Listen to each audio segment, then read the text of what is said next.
Et si les symptômes n'étaient pas l'ennemi, mais le moyen d'expression de ton corps pour t'aider à répondre à tes besoins profonds et à t'allier. Bienvenue dans cette nouvelle vidéo de la série Que dit ton corps? Aujourd'hui on plonge au cœur des maux de tête, comme ça m'a été demandé. Donc je vais t'aider à décoder ce que cette douleur raconte sur le plan émotionnel, quels sont les messages que ton corps essaie de te transmettre, voilà, au niveau énergétique, et puis tout comme toujours, des solutions naturelles pour t'aider à avancer sur ton chemin, à soulager et à te libérer profondément. C'est intéressant de se pencher sur cette symbolique, que ce soit pour toi ou pour tes clients, parce que ça peut permettre vraiment de mettre des choses en lumière. C'est ça que j'adore. Quand on change de vision, les maux du corps ne sont plus l'ennemi à abattre ou voilà, maux de tête égale tel traitement pour arrêter les maux de tête, mais qu'on vient chercher à comprendre ce qui se passe. Parce que jusque-là, du coup, tu avais un soulagement ponctuel, et quand tu adoptes cette nouvelle vision, bah, tu vas pouvoir profondément venir libérer, aller à la cause de ces maux et avoir des résultats qui sont durables. Moi, c'est ça que j'adore. Et c'est ça que je recherche toujours. Creuser, creuser pour aller à la cause, à la source. Déjà, ce qui est important de dire, c'est les maux de tête. On ne confond pas avec les migraines. Ce sont deux choses différentes.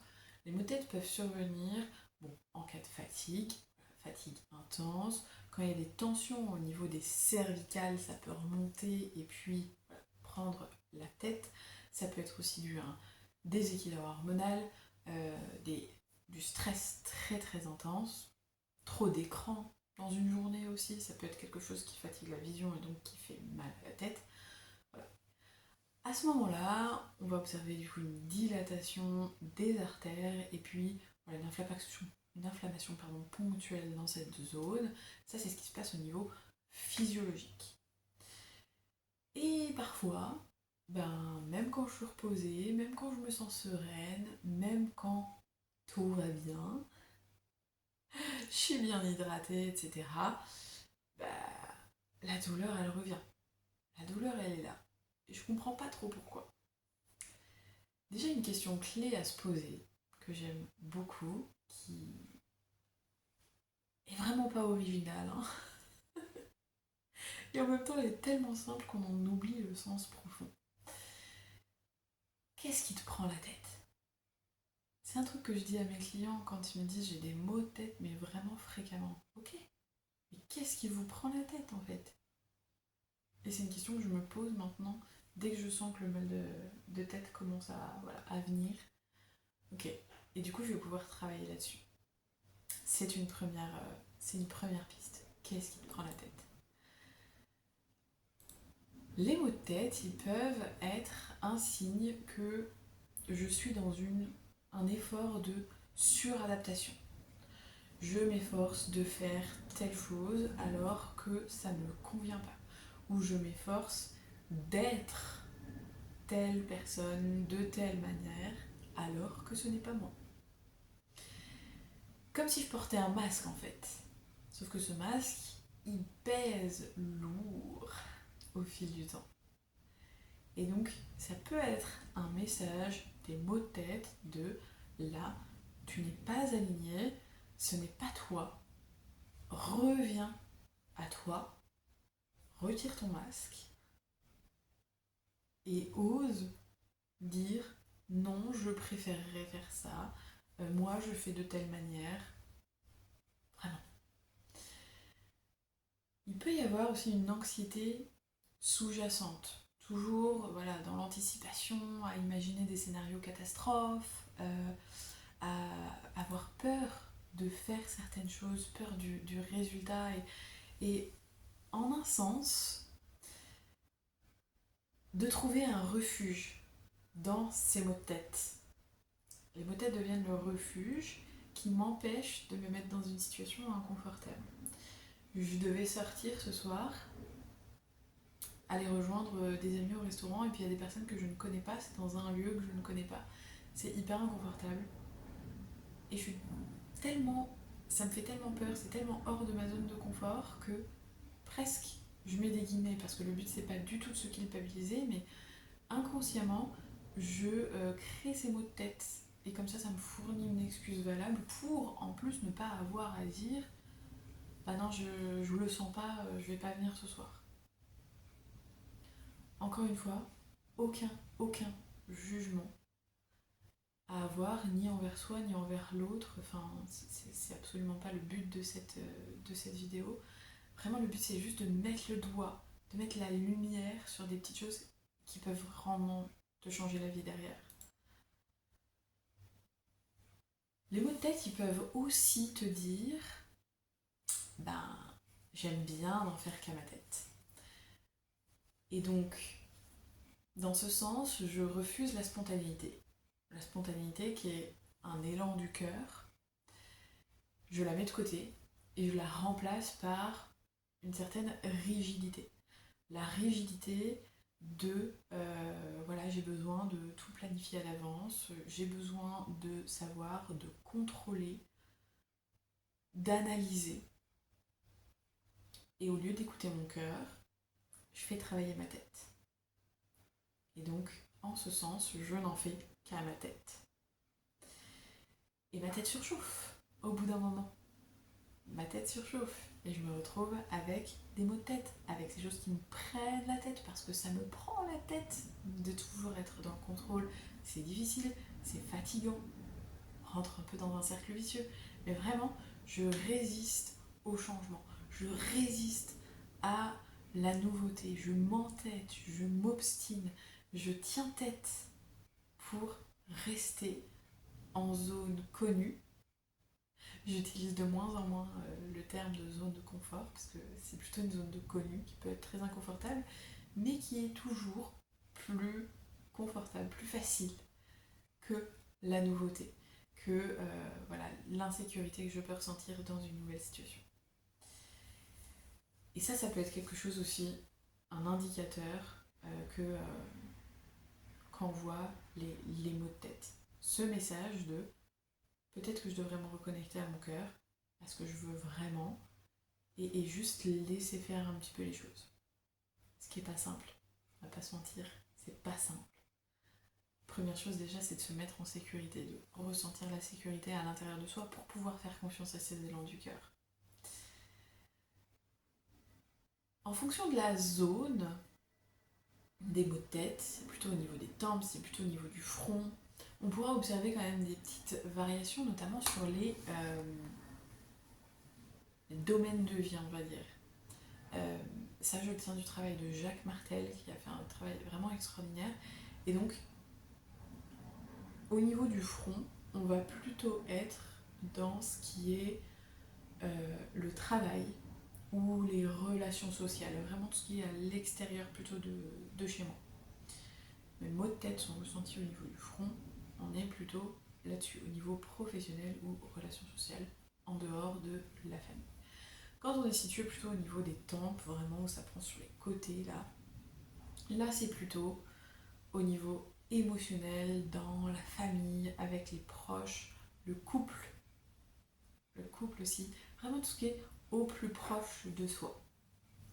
C'est de ce côté-là qu'on est invité à regarder.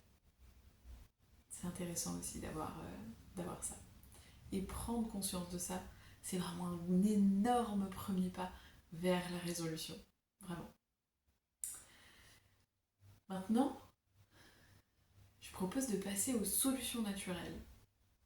Et je t'inviterai vraiment à te poser après cette vidéo pour noter ce qui te parle.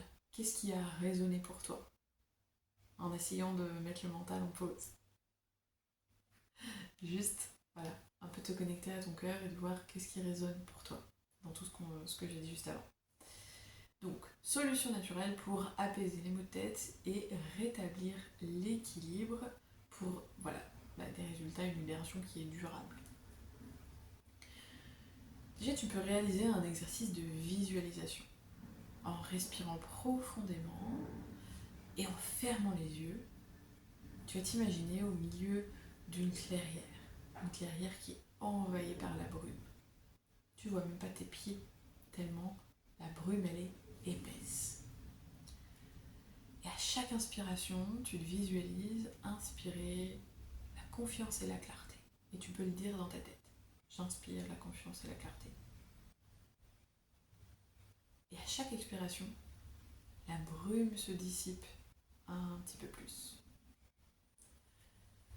Le brouillard, il peut aussi bien représenter le brouillard mental qui te bloque, qui fait que ta tête elle surchauffe parce que tu vois pas clair, parce que tout est embrumé dans ton cerveau.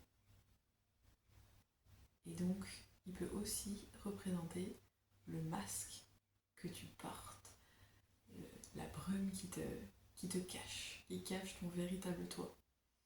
Donc, prends le temps de faire cette visualisation et puis laisse venir à toi un mot quand le brouillard a complètement disparu. Et note précieusement ce mot ou cette sensation que tu auras ressentie pour bien l'ancrer dans ton esprit et dans le corps.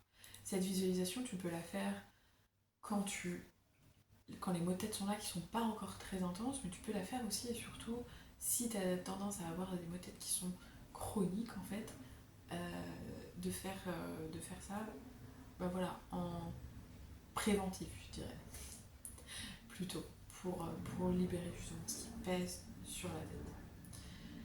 Pour t'accompagner dans cette visualisation, tu peux utiliser des huiles essentielles, c'est mon outil chouchou, pas de surprise de ce côté-là. Choisis bien des huiles essentielles de qualité thérapeutique. La bergamote est une option vraiment intéressante, ou le mélange MetaPower, qui sont parfaites pour leur message, l'acceptation de soi en fait. Oser se révéler, lâcher les masques, lâcher les peurs liées à la non-acceptation de soi. Et on sait que si on a peur de ne pas être accepté par les autres, c'est avant tout parce qu'on ne s'accepte pas soi-même. Donc on va commencer par travailler sur cette acceptation de soi. Une autre huile essentielle que je recommande d'avoir dans ton aromathèque, c'est l'encens. L'huile essentielle d'encens, déjà parce qu'elle est extraordinaire. Mais dans le cas des maux de tête, elle va agir vraiment sur les deux plans en fait. En soulageant, en apaisant quand le mal est là, et en t'accompagnant vraiment à la rencontre de toi-même. C'est l'huile qui lève les voiles, qui révèle ta vérité intérieure. Et c'est une huile vraiment très spirituelle, qui permet vraiment une grande élévation spirituelle. Moi je l'utilise, je vais dire chaque semaine, peut-être pas chaque jour, mais chaque semaine. Elle va vraiment t'apporter le calme et la confiance dont tu as besoin pour avancer. En toute sérénité. C'est beau ça. Autant dans ta vie, dans tes relations, en accord avec qui tu es surtout. C'est ça qui est important, c'est ça qu'on va chercher. Après une utilisation quotidienne sur 7 jours, tu te sentiras plus calme. Après 2 semaines, tu auras plus de facilité à te concentrer et potentiellement moins de douleur. Après 1 mois, 4 semaines, tu vas sentir la transformation vraiment à l'intérieur de toi, à un niveau que je ne peux pas décrire là, mais la sérénité, la confiance, la lumière, la tienne en fait. Et bien sûr, pour soulager les maux de tête, tu peux réaliser un automassage au niveau de la nuque, de la mâchoire. Donc au niveau de la nuque, ça peut être vraiment de venir chercher à faire des étirements de la nuque comme ceci. On place la main à plat. Je fais un peu de la gymnastique, mais si on a la souplesse pour le faire, on vient remonter et on remonte vraiment jusqu'à la base de l'occiput qui est l'os, la proéminence à l'arrière du crâne. Donc on n'hésite pas à faire vraiment ces mouvements où on vient tirer la nuque. Ok. on peut venir ramener vers l'avant. On peut faire la même chose au niveau de la nuque. Vraiment pas hésiter hein, à venir voilà, prendre la nuque dans sa main et puis à venir remonter pour aussi détendre à la base du cuir chevelu au niveau des mâchoires. Voilà, on va venir travailler directement avec cette partie-là, les phalanges. Et puis on peut remonter voilà, au niveau du cuir chevelu, au niveau des tempes, en fonction d'où est localisée la douleur, mais il ne faut pas hésiter à venir faire un massage, à mettre un petit peu voilà, de menthe poivrée sur le bout des doigts. On va pas trop près des yeux hein, si on met de la menthe poivrée, parce que sinon ça peut piquer un peu. Mais ça c'est extra, mettre du frais aussi, du frais, ou un peu d'obscurité aussi. Mettre directement sur les yeux pour avoir de l'obscurité. Ça, c'est plus pour soulager quand les maux de tête sont là. Les maux du corps ne sont jamais, jamais, jamais l'ennemi à abattre. Okay, ils sont des messages qu'on doit écouter. Si tu écoutes ton corps murmurer, tu n'auras jamais à l'entendre crier. Voilà, c'est peut-être quelque chose que tu as déjà vu, que tu as déjà entendu. J'aime bien le répéter pour que ça s'ancre profondément à un moment donné, parce qu'on le dit, mais il y a encore tellement de personnes qui n'écoutent pas ce que dit leur corps, qui n'ont pas conscience de ça. Donc je préfère répéter. Si on résume juste ce que disent les mots de tête, c'est un signal pour sortir de la tête et revenir au cœur. Te laisser guider. Dès que tu choisis d'écouter les signaux, il y a une voie d'apaisement qui est possible. Un apaisement qui est vrai, qui est profond, qui est durable. Dis-moi en commentaire, est-ce que cette lecture émotionnelle te parle ? Et si cette façon de lire le corps t'inspire et que tu as envie d'aller plus loin dans la compréhension des messages au niveau émotionnel du corps, je t'invite à découvrir ma formation complète dans la description et puis à t'abonner pour voir les prochaines vidéos. À la semaine prochaine, je te dis ciao.